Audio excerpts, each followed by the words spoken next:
And we are back, guys. It's been 2 weeks. It's definitely been longer days with this street bob build, and I do apologise for the wait, but finally you can see what it's like. So one of the things that I would say is get your popcorn ready. The comment section in this vlog is going to be very interesting. But the reason why it took so long, it was out of my hands. We were hijacked by the guys at Roland Sands Design. They wanted it for one of the German bike shows, and because of that, the bike had a complete new paint job, new stuff put on that I wasn't expecting. So today I'll be showing you where we're up to. We'll have a ride on it.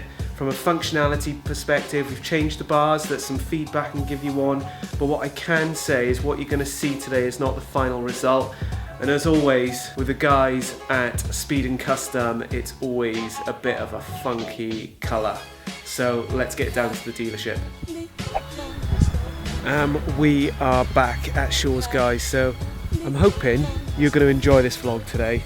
It's been quite a fair few weeks. I know I said 10 days on the vlog that we would have the street bob build onto the next episode, and as I mentioned, it's been a long time. Put your comments in the comment section below.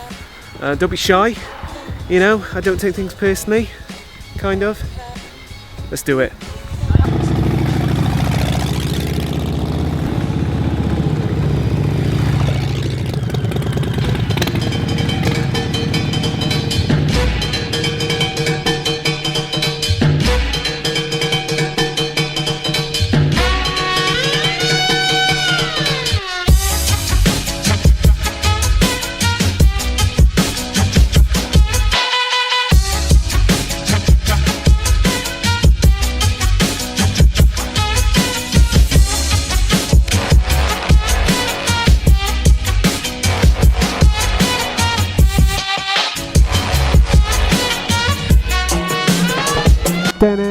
So what do you guys think? I think I've already asked you guys to leave a comment in the comment section below, but one of the things that I've had challenges with is my DSLR getting the colour right through the screen to you guys. So just to describe the colour, it is very lime, bright lime green colour. It's I mean I'll be honest, it ain't it's not my colour. However, you know, go big or go home in my words. You know, that's the thing, you've just got to kind of go with it with Harley Davidson. I think getting a Harley's about being a bit of an extrovert, you know, pushing the limits a little bit, having the ability to customise as much as you want. And in terms of bolt-ons, this has got more bling than Mr. T. So, as you guys have probably seen in my B-roll, you've got these RSD wheels which really pop in the sunlight. They are really, really nice. I definitely dig those. You've got the breather, which is nice. Obviously you've got all these bolt-ons down here coming around the back. Then got the wheel, very nice, and then the derby cover, all RSD. And then as you can see, we've got the RSD logos and obviously the the crazy ass paintwork. But yeah, it's loud and proud, and it's out there. From a riding ergonomics position, guys, as you know, we've still got the forwards on, which is great. It's got the Defiance kit, and then we've just changed the bars to this tracker bar. I think the chrome actually goes well because it links into the fork here, so it's a nice colour scheme there. So yeah, kind of don't know what else to say at this point, but I can say we are going to do some more stuff to it. So I need to have a chat with Steve because we're going to look at obviously changing the seat. That's something I've always wanted to do to this bike, and the rear fender and the indicators as well. But what I want to do, let's do another sound test. I know most of you guys who followed this journey have heard this bike before, the short shots, but I'm going to play it again now.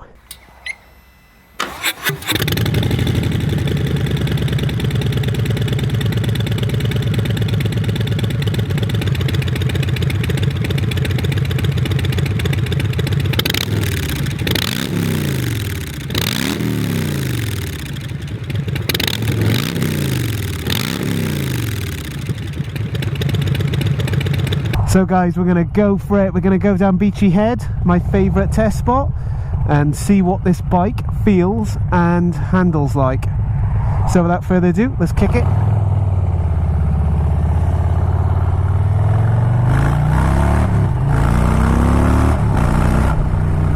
Man, the one thing I love is these forward controls. They're just so comfortable. I absolutely dig them. I still cannot believe Harley have still not come out with a forward control kit for this bike. Just seems mind-boggling more than anything else. But anyway, I digress, kind of. The bars, let's talk about the bars. So, in terms of the silhouette, this is where we wanted to take this bike.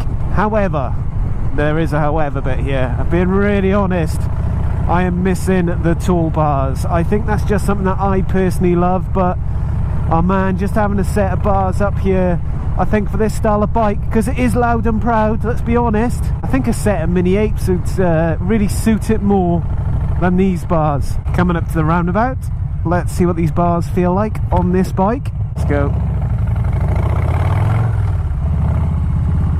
Yeah, in terms of the steering, feels really, really good. Just feels like a giant Sportster to me. I love it. Okay, that's enough. I feel a bit dizzy. Let's open it up. Like now. This bike is just making me laugh so much. It's such a Larry bike. I can't help it but smile as you're riding along. You can tell people are just looking at you like, what the hell are you riding? But hopefully in a positive way. Coming up to one of my favourite tests, so taking a roundabout at a little bit of speed, dropping it down 40 miles an hour, just a bit of shoulder checking as I go through. Hard on the right.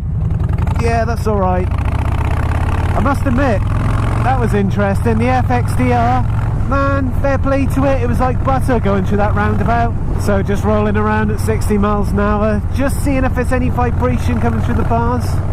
These bikes are just so good, that M8 engine, so there's hardly anything at all. Just a really nice bike to ride, to be fair. So whilst I'm cruising along, let me fill you in on some latest goss, hot off the Motor Vloggers WhatsApp group. So we've got Blockhead coming down next March, so he's going to be hanging out with me for a couple of days with Mrs. Block. I am seriously hoping he tells me his actual name when he comes down, because I'm going to feel awkward as feck calling him Blockhead and referring to his girlfriend as Mrs. Blockhead. That's going to be a little bit odd, if I'm honest. So yeah, just an FYI, Blockhead. With him coming down there, we're going to hook up with the guys at Harley Davidson UK, do a little bit of stuff for them. I'm hoping, because they have tried to do this with me before, I'm hoping they can get us on a or do some flat track riding, which would be really cool. Get out on the sand, you know, smash some bikes about, which would be great. Obviously don't want any injuries. Coming into a 60, let's just slip it down into the second. Let's open up a bit. Oh, that exhaust system is just such a nice popping sound. I've got to be a bit careful, guys, because I've noticed that they've put new front brakes on this. Just the pads, I believe, but it is a little bit spongy. But in terms of throwing this bike about, I just love it. It's good fun, really good fun. But I'm going to stick to my words here. I would much prefer the kind of mini apes that were on the bike before. So coming into a bit of a bend on the left hand side, or a twisty, dropping it down, and then open it up, feel the torque. And that leads me on to something else, torque and horsepower. So with the short shots, in hindsight, if I knew we were going to be, let's say, increasing the budget for this bike with all the stuff on it, I would have opted for different, wrong gear. I would have opted for a different exhaust system.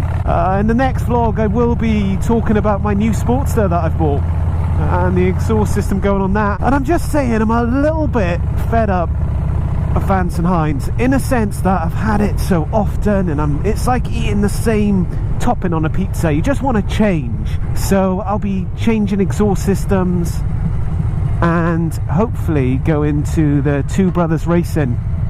I think it's Generation 2 exhaust, and that leads me back to this bike, the Street Bob. That's the exhaust that I would love to see on this bike, because I think it would match how Larry this thing is. Let's get back in that 60 zone. What I have noticed as well is that the boys have put the new Metzlers on. Nice little tyre. I think it's called the Touring Range, or Tourer something, which is good, because where we're going to right now, it kind of is the best place to do that type of touring stuff. Here we go. Drop it. Woo! Oh, I just love this part of Beachy Head. Just such a great environment when the sun's out. Sun's out, guns out, everyone's out. got all the ramblers, rambling, big buses. Ooh. You know, with the Street Bob, it's just such a great bike to customise. You can just turn it into whatever you want, and in terms of handling, coming round here, look at that for you guys, beautiful. And then just opening it up, it's just got enough power in that. I was going to say 103 then, 107. Coming up to the last bit of the test, then we got the sharp left, sharp right, just dropping it down, and notice there's a car in front actually, dropping it down again. Tight into the bend, like so. Dropping it down a gear, little bit of acceleration, bit of back brake, lorry oncoming, and then behind the car. So that is a wrap for this part of the update on the Street Bob build. I am sure the next thing we're going to do is the seat and the rear fender and the turn signals then, both front and rear. And I guess what I'm trying to say in this vlog is that the more and more time I'm sitting on it, the more and more I'm actually liking it. For me, I much prefer a bike that's a little bit out there, it's a little bit leery, it's a, you know, it's a Harley Davidson. You've got to be a bit different. You don't want to fall into the crowds of, you know, the same old boring ass colour schemes. But if you do like boring colour schemes, that's totally cool as well. So shall we say another 10 days till the next vlog, and then potentially add another 2 weeks on top of that? But I promise guys, I'll get this vlog out as quick as I can. But anyway, take care, thank you for your patience, and as always, always thank you for your support. You guys absolutely rock. All the best. Motonewbrider.